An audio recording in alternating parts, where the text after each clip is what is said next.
Anthony, it's been nearly a week since we were in Las Vegas, so we just had to come back, didn't we? And where did we just come back from? Florida. Orlando, right. We are on the classic conference circuit. Vegas, Orlando, back to Vegas again. Let's get going. Let's go. I'm Anthony. Welcome to No Vacancy Live. That's my friend Glenn. You're watching the #1 show in hospitality.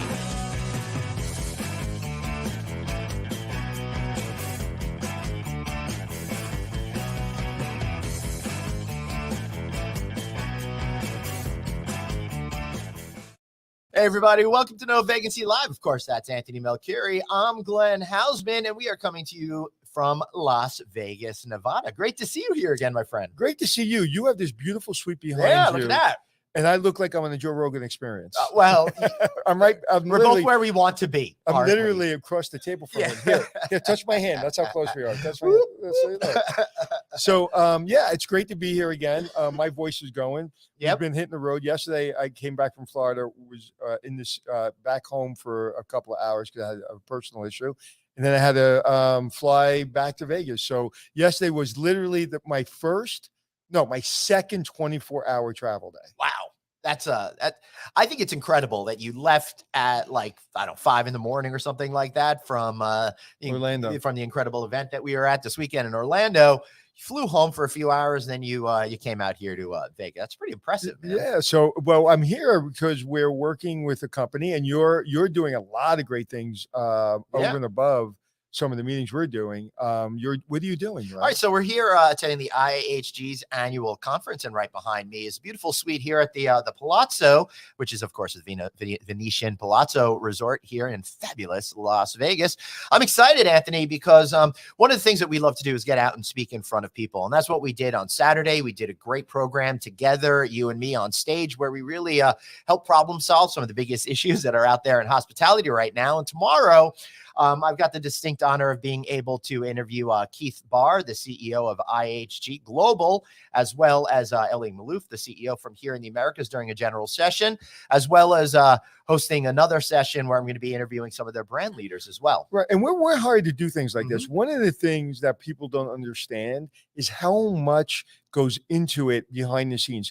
The company, from a production standpoint, spends lots and lots of money on the right video equipment, the really making sure everything goes perfectly. So I remember the first time I did a real big keynote. Right. I remember being behind the curtain going, this is more equipment than I've seen on my movie set or on my TV set. Literally. So true. Literally. Oh my goodness.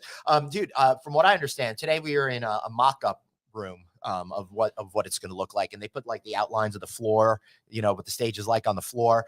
And what was really cool is I saw the schematics. They have something like a 250-foot screen that's going to go all the way around. So it's exciting to see, after attending another brand conference 2 weeks ago, and this one, it's really great to see how big conferences and events are starting to come back here in Las Vegas. So, Glenn, why were we in Orlando, Glenn? Oh, besides doing an incredibly fun keynote speech, you and me together, man, I miss doing those things on stage with you. We were blessed enough to get a big leadership award from the SCA International Organization. So that was pretty cool. Yeah, it was amazing. It was fantastic. And we got some pictures we're going to show you. But before we show those pictures, 3 claps to 1. Okay. As we were speaking, he got 3 claps. I got 1 clap. Hey, what can I? No, I'm hyper competitive. That will be the last time you ever get more claps on the stage than me. Well, it's a good thing I'm not competitive at all. So you're going to have it real easy. All right. Before we get into this, and we got some exciting things to show you today, I did want to thank our good friends over at Radisson Hotels America. We've got a lot of great brands for you to invest in. As a matter of fact, this week, while I'm here in Las Vegas, I'm getting set to be in Minneapolis next week for a speaking engagement. And I'm looking forward to staying one night at the Radisson Red downtown Minneapolis. I love that brand concept, and I think it's a real win for developers as well. Right, Anthony? Absolutely. When you're developing a hotel, one thing to manage a hotel and you brand a hotel, when you're developing a hotel, you want to make sure you're working with a company that understands not only development, but really understands where the developer goes through to get that thing open. That's right. So give a call out to Phil Hugh and the entire development team over there at Radisson Hotels America. See how they can help you with either Radisson Red or some of their other brands, such as the recently introduced Radisson Inns and Suites. And does anybody have more experience than Phil Hugh? I don't know, man. I mean, he has been around. No offense, Phil, forever, right? And he's really knows all the players and knows how to get things done. So reach out to our buddy Phil, one of the nicest guys in hospitality. All right, so sure, we got this leadership award. Sure, we got treated to a nice experience down in Orlando. We got to meet so many people, but there's one person, Anthony, that I had a chance to meet that I couldn't believe I finally got to meet. Mickey Mouse. No, I met Mickey plenty of times. Donald Duck. All right, that is my favorite character from the cavalcade of Disney characters. Mine's Roadrunner. Yeah, I've got pictures of me when 3 years old, 8 years old, 10 years old, hugging Donald Duck or something like that. It's really But cute. let's show when you first met your favorite person. All right, we'll let our producer, the incredible Dr. Producer San, do that. Let's bring it on in. Okay. There we go. Boom. And the cameraman is your one and only Anthony Melchior. That's right. All right, let's see that video. This is the first time they're actually meeting each other. This is crazy. We've been working together for how long now? Well over a year now. And it's the first time they've actually met each other. We were in the we were in Orlando, and I just thought it was important. I said, "Don't come down unless we go down together," because I wanted them to. I wanted to catch it on camera because I just thought that was fascinating. Look, I even got dressed up for her. All right, so let's take that down. And Suzanne, why don't you pop in? Yeah, here she comes right now. Come on in, Suzanne. So, and I also want to show the slides of the award ceremony. All right, I'm bringing her in. I'm getting her. Okay. There's a lot to juggle when you're behind the scenes. For sure. That's why you're so great at what you do, because you make this show look seamless. So how was it meeting the great Glenn Houseman? It was pretty awesome. It's funny because at one point I was videotaping some of the award component of when you all were up on stage, and it almost felt more comfortable to watch it through my cell phone because that's how I'm used to looking at Glenn. So it was a lot of fun. And honestly, Glenn is just a total true gentleman and just someone really awesome to be able to connect with on the scene in the industry. It just honestly felt like we have been best friends for a really long time. Feels like it. You know what Glenn did? That again, he threw me off the whole time we were there. We're getting on stage. That doesn't sound like me at all. We're getting on stage, and anybody's ever seen me speak, I get going and I don't stop. But when I get on stage, especially if you do Q&A, I get on stage and I'm kind of, I'm nice, but he goes on stage like he's filled with crack cocaine. and I'm like on lewds and on downers, and I'm like, hey, okay, I have to meet his energy. So it took me a minute to meet his. And now, if anybody's ever watched my show, I don't need to ever meet somebody's energy. They have to meet mine. So it was great. Anytime I'm on stage with him, this guy's got insane energy. You know what? Well, that's why he got 3 claps and you got 1. Maybe. Yeah, literally, it's 3 people like. But I'll tell you, you got to bring the energy to the stage. You got to be really present. And I learned over the years that if you bring it right away, then the crowd is on your side. Yeah, you really can elevate it, right? Anthony? Yeah. It's the first thing I do. I mean, second I'm on stage, I'm full of fire. But when I'm with someone else, which I'm almost never with someone else on stage, I've took your lead, and I was like, because you anybody that knows you knows that you're usually very docile. That's right. And so you went from docile to a crackhead, and I was like, okay, I need to meet that. Yeah, I seriously, it's really like boom. I go from one place to another. And it's really funny because over the years, I've really been able to just turn it on and off at will, which is a really convenient skill to have. So why don't we show some pictures, and then I want to talk through some of the things. Okay, there's us at the cocktail party. Look at me. I'm wearing a suit, people. Look at us. And we're color coordinated, all of us. And look at my little head sticking in. Oh, it's nice to see all the gray hair in the back of my head as well, in the front of my head. Yeah, look how much skin I have on the back of my head. I should sell advertising. Oh my God, that's such a great deal. You could do crypto.com or something like that. So let's talk about these pictures. You talk about the one with Mark, and I'll start with the one with my friend Richard Cinta. Richard Cinta is the president of SCAL. Mm-hmm. And he's a friend of mine that we worked about 25, maybe 30 years ago at the Maclo. And I really owe him a lot. He was always calm, even though we were about the same age. He was 2 years older than me, but always calm. He ran housekeeping. I ran the front office. And anytime I had a problem, which was a lot, I would go down there, and Richard always treated me with respect, always treated me kindly, never made fun of me, never said, dude, you should know this stuff. When I didn't know something, Rich, and to this day, I mean, he went around and shook hands and kissed babies like he's running for president. He's still a very social guy. He's just, no one has ever said a bad word about Richard Cinta in this industry. And thank Richard and Scott for nominating for this award and giving out. And then also our friend Mark. Yeah, I will say, because my family was asking me this question. They said, Glenn, what is that gentleman doing? What is he wearing? Do they call you Glenn? Your family? No, they called me a lot worse. But you said my family said Glenn. All right. So I guess they said dad or dad or whatever. They said, hey, what's the deal with that? And of course, they don't know anything about Mr. T, so I couldn't make any Mr. T jokes over there. So that was painful. But after I got over that, I explained to them that it's really cool. It's a really cool thing because it's got little plaques all over it with the names of all the past presidents on it. So I thought that was a really cool little touch that they had. Yeah, there. and I said to Richard when I saw it, and he told me that, I was like, "That's really cool. There's a lot of dead people hanging around your neck." That's not nice. Oh my goodness, that's hysterical. So Mark Ergang, he's a friend of ours working with Chartwell Hospitality. I met him through you, Anthony, when the COVID crisis first began. I'm not familiar with how you two got to know each other.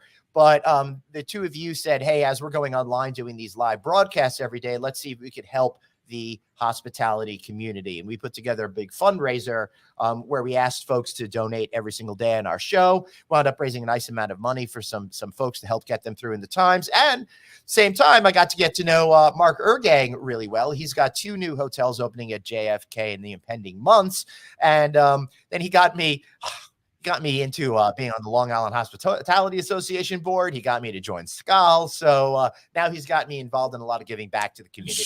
So thank you for the award. Why don't you explain what SCAL does, and then we'll move on. Well, it's really an organization meant to promote tourism globally, but it's really about the spirit of friendship. And when you're in SCAL, you can connect with anybody around the entire world, and they're going to treat you like family. I don't know how many stories you heard, Anthony, but I heard time and time again about someone saying, hey, I was going to Italy, so I rang someone up and they made me feel like a VIP. Or I was going to another place and we were able to get together and relive some great memories about that time we met in Turkey or something like that. Absolutely. It's like having your own personal concierge. Yeah, it's really, really cool organization. I highly recommend looking into it. If you're interested in joining SCAL, reach out to either me or Anthony. We can help get you involved. Really, really great group of people. We'd love to see the next generation of folks kind of get involved in it as well. Yeah, and I also want to say before we move on, is our friend Mark. I was a little shocked when I saw him because I saw him about 2.5 years ago, and he was 51 pounds lighter.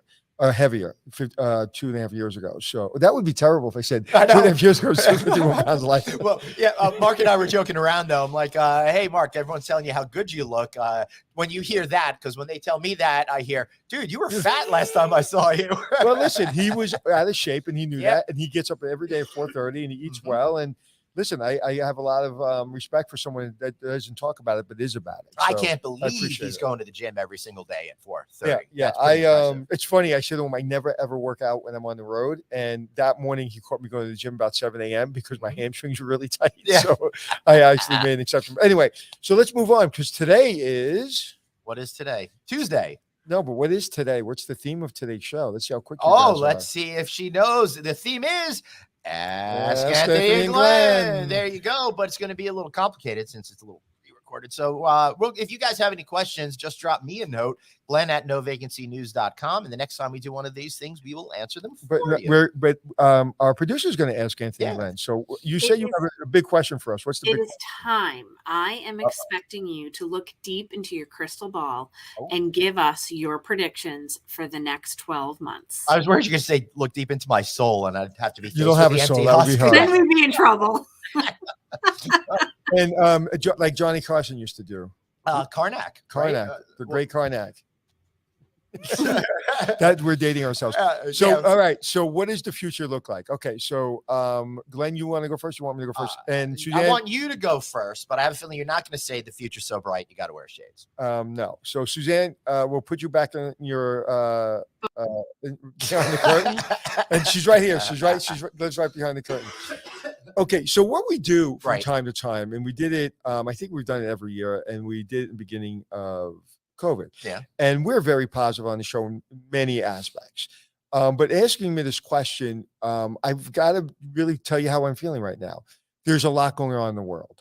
when the beginning of the pandemic, we had the pandemic, and then we had the political upheaval. We didn't have the Russian issue. We didn't have really the inflation issue that we have, where it's $300 more a month for people to put food things on the table. We didn't have the supply chain issues. We didn't have Sweden and Finland thinking about joining NATO and having a problem. We didn't have Ukraine under war. So we've had so much going at us. The stock market's up and down. And I think kids that have not been through the stock market, or now Bitcoin is going to be going up and down, and crypto, I think we're in for the long haul. The next, I'd say 12 to 18 months is going to be really, really difficult. And I think if you're doing the things that we were trained to do, whether it be in your personal life or in your business life, is take care of the people around you and take care of basics. I think we'll be okay. But you shouldn't panic, because it's going to be challenging. And what's the worst part of this, Glenn, maybe you can talk about this. The worst part about this is we're all kind of been through it for the last few years. So we're looking for a breath. Right. I think what is happening in the hospitality industry specifically, you saw everybody lose their minds and leave their house and run and say, I'll pay $700 for a 3-star hotel room. That's right.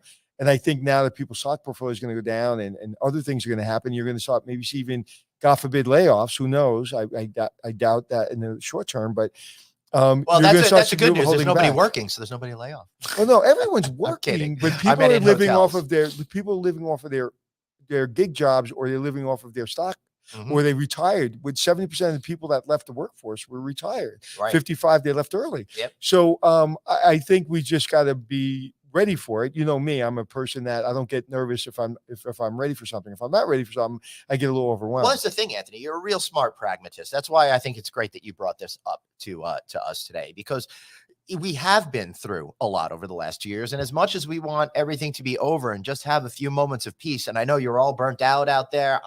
We've been talking about it a lot on this show last week when we were talking mental health, how exhausted fundamentally I am as well from all of this. It's tough to kind of gird yourself for the next set of circumstances that we know are going to be happening. But it's really critical that we all acknowledge what's out there. So as you said, we can prepare more adequately for it. So right now, everything is feeling pretty okay, but I do feel those recessionary headwinds coming, whether or not it's going to be caused by fundamentals in the economy, or once again, the media and politicians are talking us into a recession. I think we are headed into that direction. You see the Fed right now desperately trying to stave off inflation in the hopes that is not going to happen. Right. And there's a lot of criticism that they should have done that a while ago. They should have done that years and years ago, but everyone got addicted. Everybody got addicted to pretty much free money, and that's been propelling the economy forward since 2008, I think. Yeah, and I think it's coming home to roost. With that said, we also, no one's talking about China. Shanghai's been on lockdown forever, and 70% of production out of China comes out of Shanghai. I think it's 70%. It could be a completely different number. So check if I'm right. But they've been on lockdown, and so we're going to continue to have supply issues. Their market is not doing well today. When I woke up, I looked, and they're not doing well. So if their economy starts to stagnate, that means our economy is going to stagnate. Unfortunately, we're still getting a lot of stuff from them, and when we can't get it for supply issues, it cause rates going up. I mean, there's some people I know that I hang out with that typically don't look at the receipt when they go to the grocery store. Right. When we go, my wife looks all the time. But these two people said this separately in different conversations I had with them. Right. They were like, I spent 30% more in the supermarket this week than I did the last time I looked. That's crazy. 6 months ago. And these are people that are not usually looking at the receipts. And they're like, I got to cut back. So when people who have disposable income are starting to cut back, that's a problem. Yeah, that's a huge problem, and it's definitely going to affect us. Now, what I like to do, Anthony, is I like to check the circular, and I like to stock up on all of the things that are on sale, and then make sure I have them in my house for a little while, so that way I don't have to worry. It immunizes me a little bit from some of these rates. How much is a container of milk? I don't really drink. I think drinking milk is repulsive. What's a container? I want to say about $4. But it's funny because milk used to be the standard, right? I know. For They would ask a politician that question if he didn't How know much what is they their milk? Right. Yeah. Oh, somebody recently asked somebody, I won't say who, asked the person who's running for governor of Hawaii. Actually, on UFC, I listened to Joe Rogan, and there's a UFC fighter running for governor. And he said, it's ridiculous. The interest rates and or no, the tax rates in our state in Hawaii, the highest in the country. And Joe Rogan said, what are they? And he goes, I don't know, but they're high. I was like, dude, if you're running for governor, I mean, seriously, shouldn't you know that? It's what always, BJ Penn. Yeah, but what always astonishes me is like, these questions are coming, and yet they're not prepared for them. It's kind of like that chef that goes on Hell's Kitchen and doesn't know how to cook risotto or scallops. You're asking for Gordon Ramsay to call you names if you don't know that. Dude, look at Hotel Impossible. How many times I've asked person this question? It's like, you knew I was coming. Right. Like, and you still don't know the question to what's your average rate. I'll tell a quick story. Oh, I gotta hear this. There was a general manager. Yeah. It won't be a Hotel Impossible, so it'll be a Plaza Hotel story. I had a general manager I worked for. He's not my favorite general manager. But the first day I met him, he asked me what the average daily rate was, maybe the second day. And I didn't know. And I go, sir, I'm working the night audit. I didn't look to see what the average rate was. And he said, you're the night auditor, you're the night manager, you're responsible for putting out the report, and you don't know what the average rate was last night? I was like, well, I didn't look at that specific number. And he was like, oh, so you're that kind of manager. Right. Dude, there has never been a day in my life where I couldn't spew the P&L out of my brain in a second. After that, every morning, that's why I would come in early. I would study the P&L or the night report, not the P&L, but the night report. Right. And I knew the average rate, how many rooms are coming in, how many rooms pick up, how many rooms checked out with a balance, how many rooms were adjusted, I literally knew everything, and because of that one moment, and he wasn't very nice about it. Right. But anyway, I don't know what the point was, but we need to pay attention to what's coming. All right, so let me ask you about then, Hotel Impossible and that whole notion of people not being prepared. Obviously, not the first season, but you were on for 108 episodes, 9 seasons. You think if somebody was coming to my hotel, I would watch some episodes to understand what it was going to be about. What is the 1 or 2 major things that you were surprised every single time that these people weren't prepared for when you walked in that door the first time? This is really interesting. That's a great question. And I don't know if I've ever answered it, so I want to answer it. My producers go down a couple of days before me, or a couple of weeks before me, and then they come home. And they write an outline of like who owns the hotel. They have to sign paperwork, obviously. And they have like, okay, there's a mother and daughter, they hate each other, whatever. So they write an outline. And they're like, can Anthony help them? It's like, yes, they can. So then they go about making sure they have maybe what they think I'm going to need. I don't know any of it, right? But during this process, there's got to be a trust with the owner who's signing the paper and the producers. So the producers, their number one thing is Anthony will ask you and tell you whatever he wants to ask and tell you. He will not take any questions from us. He doesn't know the things that we know about the hotel. He doesn't want to know. He doesn't know what you look like. Doesn't know what the hotel looks like. So he's kind of, he's just a renegade. He's going to be out there and he's going to help you. But, don't come to us and say, please ask him not to do that, because that's not going to happen. And then inevitably, within a few hours, the owners are going to my producers complaining, saying, he's out of control. It's like, I told you I didn't want to answer that question. And he's like, well, if you read the contract, he's going to ask you anything. You don't have to answer it. Right. But it doesn't mean he's not going to ask it. So that always surprised me. And also, they always told my producer they're not going to cry or tell me what's really going on. In 30 seconds, I have them crying and we're all crying. And so that the more we did, the worse it got. It never got better. And also, you would think by watching the show that they would, again, when the producers get there, they kind of freeze the hotel, meaning if they see the pool dirty or they see the rooms dirty, whatever it is. And again, I don't know what's dirty, not dirty. Yeah. They freeze it. So the agreement is like, you can't clean that pool now. Like you can't, because Anthony's coming. You can't put the housekeepers in uniform. You can't, like wherever we saw it undercover when they went there with cameras undercover, or they just went. Oh, interesting. Yeah. It has to freeze, because what happens is they want to clean it. With that said, come on. There's some things you can fix before I get there. There's some things you don't have to show me, but I am telling you, those are the things that shock me. And the things that shock me the most, I would say, and it really translates to personal life, to business. Everybody blames something or someone else. Everyone blames something or someone else. Right. So every time I get on set, they're blaming the economy. They're blaming the employees. They're blaming me, which again, in everything, there's an interaction. So of course there's some blame, but what are you going to do? You're here now. I'm here now. This place sucks. You're losing your skirt. So what are we going to do about it? We can sit here and blame everyone. Right. So that, like, having to kick the blame out of people for a while. I don't understand. What are people thinking?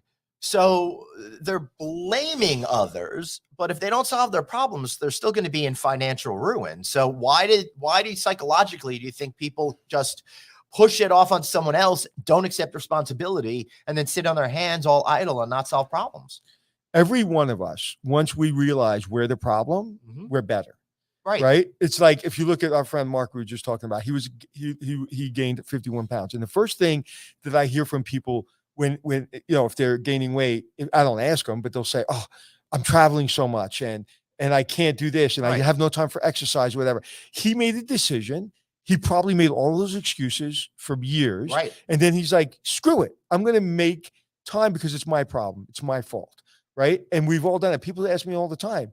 It's like, how do you stay in shape being on the road all the time? I was like, well, I don't do anything on the road, but when I'm home, I'm a little bit disciplined. And sometimes I eat crap and sometimes I don't eat crap. Right now, I'm in the middle of eating a lot of crap and I'm about 7 pounds heavier than I want to be. But then I will make sure that I take care of that. Right. So that's, to me, the number one thing that I found is, yes, there's problems and we can blame everyone, right? But you have to look at yourself. And that's what I did on the show. And look at myself. And that's what I do on the show. And everything I do with my clients, wherever, I put a mirror up and I'm like, hey, let's start here and let's go forward. Because if we can control ourselves, then listen, how many I lived in New York for 57 years. I don't have road rage. Right. Although the other day I did tell somebody to F themselves, but that was the first time in years because they almost hit my car and I was parked. But I don't have road rage. That's a choice not to have road rage. There's a lot of people I know that don't make that choice. Oh yeah, it is definitely a choice, but sometimes it's hard to make the right choice when there's some idiots on the road like that. So what other things did you notice that's common about the individual hotel owners that were featured on Hotel Impossible? Do they have like common characteristics that got them into the hole that they were in? Okay, you've been around this industry a lot. I have been. Okay, you from the top, now from the bottom. You haven't been operating, so, or from a different vantage point. I won't say top or bottom. So what would you say if you owned a hotel tomorrow? Besides calling me or your friends or asking for advice, you own a hotel, somebody hands you a key to the hotel, and it's not doing well. What's the first thing you're going to do? First thing I'm going to do is figure out what the general manager is doing in order to solve those problems, or not doing to solve those problems. Right. That's a really good way. So you're not, how are you going to do that to find out? I think I would hang out at the hotel for 1 or 2 days and see how it operates. I learned that from the Anthony Melchiori School of Hospitality. You just have, wow. I'm going to charge you for that. That's exactly right. You're not going to ask him what's wrong, because if he knew what was wrong, he'd fix it, or he's going to hide everything from you. So that's exactly right. So the owners aren't being real. They're going through the general manager. They're going through the house. Go find out. Go walk the property, and you can make that decision. When I take over a hotel, I don't ask anybody anything. I don't want to know anything. I want to find out for myself. So when people say we're short on towels or we're short on, I see it for myself. Yep. Now, without obviously mentioning where we were, the two of us recently stayed at a hotel together where the general manager, I was definitely not on the ball. There were a lot of things happening at that property that probably should not have happened. That was more last year. Yeah. But you know exactly what I'm talking about, right? Yeah. So sometime last fall, something like that. So whatever it was, you could tell that the problems were easily solvable, but the individual in charge either was not capable of seeing them or has chosen to ignore them. Either way, not a good situation. And FYI, I pinned out exactly what the person would even look like. Right. Maybe that's not Yes, you proper did. to say today. I remember you saying that, but I know Proper- exactly what you. I can literally tell you what the person looks like that runs hotels. I can literally do that. Yeah. But the how they show up, not so much what they Mhm. look like, Yep. but how they show up. And you know what? It's tough when you're in the operation every day because you don't see it. And Mhm. so my philosophy is morning I go around. And then I really don't look that much at the flat. I'm in meetings, I'm talking to my employees, whatever.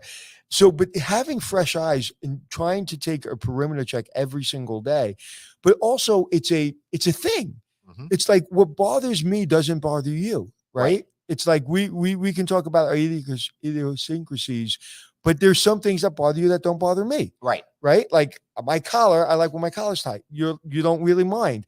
But now that doesn't make you better or worse than me. No, it makes me better. If you're running a hotel, it probably does. You wore sneakers, I wore shoes. So it doesn't matter. It's not better or worse. You get on stage and you kill it. That's all that matters. Mhm. So on the a hotel, you can't think that way. I can't think the way Glenn thinks about one thing. I have to think about how Anthony thinks about it, how Glenn thinks about it, how Suzanne thinks about it. So a hotel is you have to take the person that has OCD at the highest level, literally, and worries about everything. That's the standard. Now, the Glens of the world, or the Anthony's of the world, or the Suzanne's of the world, we have different levels of standards. The sink bothers you. The sink, I can give a shit less about if the water splatters. I don't care. By the way, here at the Palazzo, I want to thank the engineers for building a sink where my hands get nice and wet and I don't have to hit porcelain and I'm not splashing water all over the place to give the housekeeper right. a hard And time. that never has bothered me ever. The lighting bothers me. So if we get, that's why a general manager, in my opinion, a good general manager, okay, I'll give you a friend, our Manuel, our friend over at the Mark Hotel, who's now at the Watergate. At the Watergate Hotel. Hey, congratulations, #1 hotel in the world. I saw they were named at the Mark Hotel. Yes, and now he's over and he's going to do great things at the Watergate Hotel in Washington. I would put that man in charge of Pepsi-Cola or McDonald's of the world. A good general manager could do anything because they're managing generally. And it's not about the product. It's about the process. Think about what they just said. It's not about the product. It's about the process. Right. Hotels are about processes more than a chef cooking a steak, more than a chef cooking anything. A hotel, I can't see 99% of the things I'm responsible for. So if I don't have processes for the linen, if I don't have processes for the housekeeper and process for revenue management, me and my partner, Jeremy, we run a revenue management company, and the processes for revenue management, as you know, and that's why brands exist, they try to make it so complicated. It's pretty easy once you set it up and as long as you stay on top of it. Right. But the processes is really what owners forget about. And that's everything. And if I've had any success in my life is I worry about everything because I have 17 different personalities in my hotel at one time. I've got to make sure everybody is happy. And if I just start at the highest standard, everybody else will be happy. That's right. So speaking of high standards, producer Suzanne wanted to make sure that we knew that's the #1 hotel in the world on the planet for the Traveler's Choice Awards through TripAdvisor. Sorry. And it's US only. Thank you for correcting us. Now, that's the Mark Hotel in New York City. Yes. Now I'm going to bring her on because she had a great idea. She said she used to swap hotels with the GM friends and stay with them for a weekend, help them with the challenges, and they would do the same for me. How'd that work? That's pretty interesting, Suzanne. It was great. It was like a little mystery shopping type of opportunity. It got me out of my own property, forced me to be mindful because listen, my employees would always act differently in front of me as opposed to when I wasn't around and in front of guests. And so I wanted to try and get that true sense, and my friends wanted to do the same thing. So it was a great opportunity. That is a great way of doing it. Never in a million years would I do that. That is so against my personality. I would never, ever, ever do. I think it's great though. I applaud you for doing it. I'm so hyper competitive that I would never give my friends even a moment to criticize the way I run a hotel. You mean one claps versus three? Well, listen. I am. Listen. If anybody knows me, knows I'm hyper competitive, but I'm a really good sore loser. I mean, a really good loser. I'm not a sore loser. So I just want to get better. So next time we do we're on stage together, I guarantee you I'm going to bury you. Right. No. We'll actually, I'll be honest with you. Now, learn for yourself. No, subconsciously, honestly, not subconsciously, consciously, I was happy. I was happy when we got off stage and people went to Glenn as well. I was happy that people wanted to take pictures with Glenn. Because I'm the TV guy, people sometimes say, "Hey, Glenn, can you hold the camera?" Yeah. Hey, Glenn, I get on stage and everybody's looking at me. Everybody's asking me questions. This was very much a Glenn Houseman kind of audience where people really want to know what Glenn knows. And that makes me happy. I'm very uncomfortable. And I can say it, but you guys know it's true because you see me. I am very uncomfortable where I am just the focus of an event. I'm very uncomfortable with that. For the record, I would say actually Glenn had a very large crowd around him. Your crowd was not as large, but you had very much greater intensity and deeper questions and conversations. So it was a great mix to honestly see the two of you live and in action. And then people would come over and ask me what you two are really like. I'm like, they're like that. And honestly, Glenn's more approachable than I am. And because I was on TV for so long, people are afraid to approach me sometimes. Right. And but it was a very much, I mean, people really appreciated Glenn in that crowd. And listen, we shouted out you. The first thing we did was shout out you and David.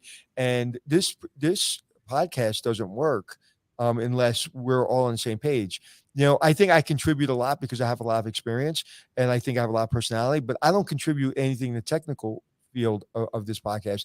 And without you guys, we would be nowhere. So truly appreciate I think collectively as a team, I appreciate that. But honestly, as a team, I think we each take a different component of a strength, because I know I don't have full time. I know Glenn doesn't have full time, nor do you, nor do David. So honestly, I think it, sometimes it takes a village, and this is a fun village to work in. But even if I had 8 hours a day to do this, I wouldn't touch a button. I don't plug anything in. I was on set for almost 10 years. Okay. Don't ask me how to run the camera. I don't care. I don't want to run the camera. I don't want to know how.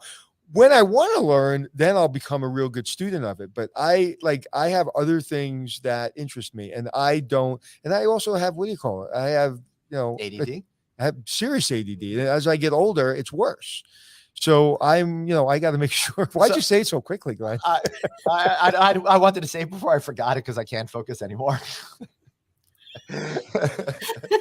No, so yeah, it's as they say, it takes a village. And so anyway, I got a great idea based on what you're saying, Suzanne. I think I'm gonna stay at producer Dave's hotel, the Even Midtown East in New York City. If you ever need a place to stay in New York City, give producer Dave a call. I think I'm gonna stay at his hotel, and then I'm gonna tell him everything he's doing wrong. So that sounds like a lot. And the reason I wouldn't do it, other than that, because I don't want people. Not so much I don't want people looking at my stuff, because I'm pretty easy. I'll take a good criticism. I'm never going to tell you what I really feel about your business. I'm just not. I mean, I'll go to David's hotel, and I am sure that I can bring up some stuff that he may want to hear, but he also will hurt his feelings. So I'm not that guy. I just can't. I mean, I can't tell you the last time I complained about the hotel. I don't like hurting Joe manager's feelings because I know how much we put into it. Yeah, but you love Dave, and you want it to be better. Dude, I have such a critical eye. I'm just afraid. I'm just afraid that I wouldn't do it. Well, talking about critical eye and having watched television shows with you and my son hearing you, my son now has the Anthony eye of, no, Anthony's not going to like this. This isn't clean. This isn't well maintained. Things are broken. Anthony wouldn't be happy. Yeah. And it's, I love your son, by the way, meeting him, but I'll tell you, I get stopped almost every day saying, "Oh, my son's this, and my son now does this, and my wife," and we checked in the Anthony way, and it's like you can't shut that off. That's my attention to detail comes from my OCD and my ADD. It's my superpower. So I literally can't. Like, I came in his room. Right. As soon as I came in his room, I was like, wow, it looks really nice. Yep. Oh, this is good lighting. This is going to be great. Last time we were in the room, I almost had a stroke. I was like, I'm surprised he doesn't yell at me more, because I'm like, this is dark. This sucks. I don't know what we're doing. This doesn't work. We have to move this. We have to move that. This is horrible. I mean, the second I walk in the room. Right. All right. Here's the deal. I don't yell at you because you're right on all the time. If you were wrong, then I'd have a problem. But it's your skill, and you bring a sense of value in a particular area that I know that I'm not as good as. You've got a real good eye from that TV thing for so many years. So you get it's not the TV thing. It's the military thing. It's the work. It's growing up with my mom. And also just being born this way. I've always, even when I was a kid, man, I was the first one. I was the first one in a fight. to protect somebody else, not because I may know that person, because I saw it first. I saw the person being bullied. I saw the kid, getting picked on. Nobody else was paying attention. I walk into a classroom and I knew the rules before anybody else because I paid attention the first time the teacher said it. And I would sit there with my hands in Mrs. McCoy's class like this. Okay. And Patrick won the watch, even though I should have won the watch for best behavior that year. Mm-hmm. Patrick won it in 4th grade and Miss McCoy didn't give it to me. Damn, so Patrick. in 5th grade, Miss Weiss gave it to me because I was like, I have to win it from Patrick. Did I still remember that? Tells you that it was something I was just born with. That's wow. Intense. So what did Patrick go on to do? Did you crush him and now he's like he's his own watch company.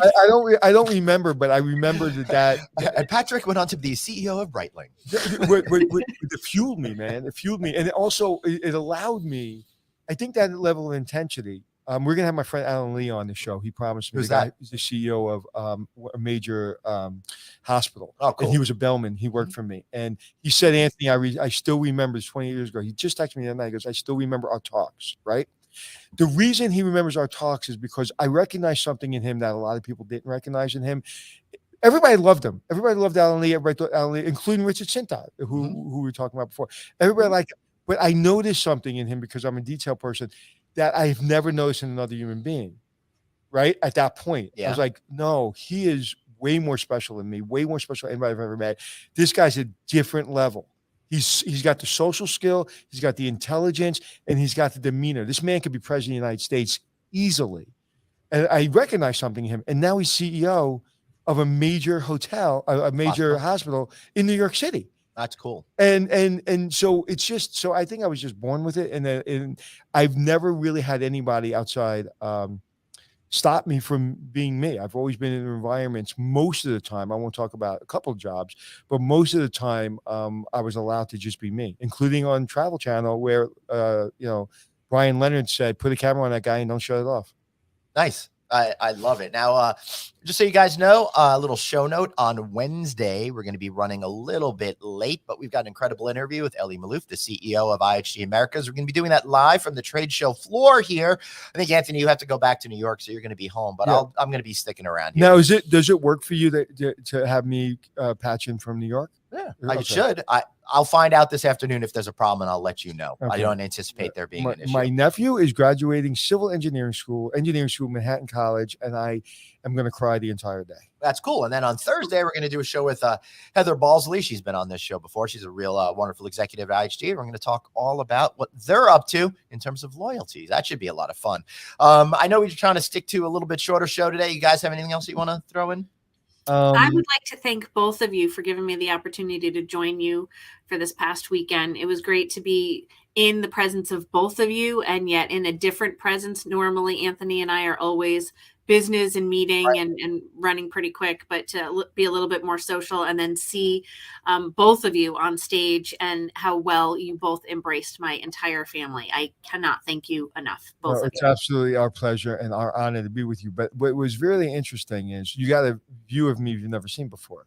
When me and Glenn are together, and we had a videographer with us, our prior trip the week before, Glenn was useless to me. I said, prepare. He didn't prepare. I do everything, right on the spur of the moment. I blame everyone else but me. And so he's useless to me, and I'm useless to me once I go through my 2 or 3 things I want to do. That I'm like, I don't want to think. So you came down. I knew you were coming down. I asked Glenn, hey, prepare a couple things. Of course, he did it, and I didn't really prepare because I knew you were coming down. And the way you saw me react to you, because we had a videographer there, but you were the producer. And what did I say when you said, what did you say? What did I say when you said, how do you want to do this? What did I say? Basically, you wanted me to take care of it, just handle it. And tell me what to do. Yeah. And I follow good direction. You did follow good direction. It was actually fun. To be honest, when we were doing a lot of the video recording that we were doing that wasn't a part of the award ceremony, it was a very interesting, unique experience to work with you in that way. And I know the next time I'm doing that, I picked up even some things for myself to be even better and more efficient because you have just this angle, this view, this mentality, this concept. You're awesome. No, thank you. And we did about 15 videos. Thank you. And 21. how many? 21. 21. Oh my God. We did 21 videos. How many did I do twice? None. Well, no. I maybe the one with the elevator and the movement, and that wasn't you. That wasn't your issue. That was right. And I showed you how to help with the videographer. So that was more of a movement thing. But Right. I did 21, Glenn. All right.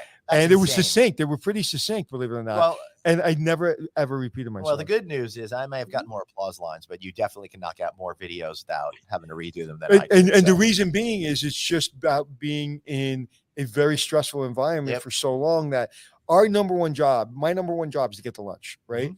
So like the Marines say, just get the lunch. So we have to get a great show. We have to take care of our staff, get them fed, make sure they're not reshooting shit that I should be prepared for. So the more I have to retake and the more I don't know what the hell I'm doing, the more they work. And they work 10 times harder than me. So I force myself to be mentally and physically comfortable. So when I speak, I'm done. I'm not worrying about everything else. And I'm also hyper vigilant on kind of my surroundings. So once I make the surrounding comfortable, then I can probably go without having to do a retake. Awesome.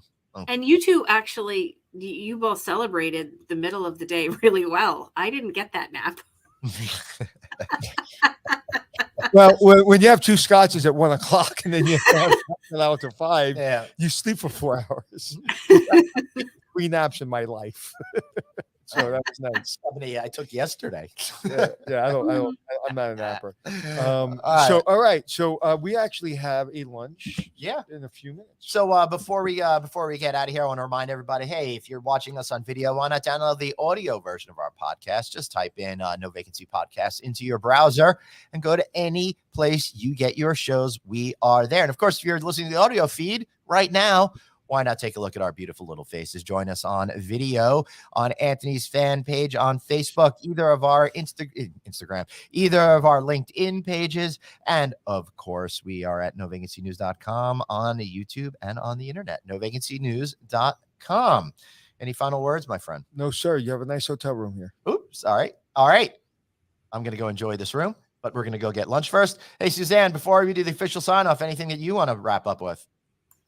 Thank you very much for both of you and your amazing friendship and hospitality. And congratulations. It has been well-deserved. Thank you. And we love you. Thank you. We couldn't do this show without you. And of course, producer Dave. And remember, everybody, you've got one life, so blaze on and be kind to yourself. See y'all tomorrow, a little bit late.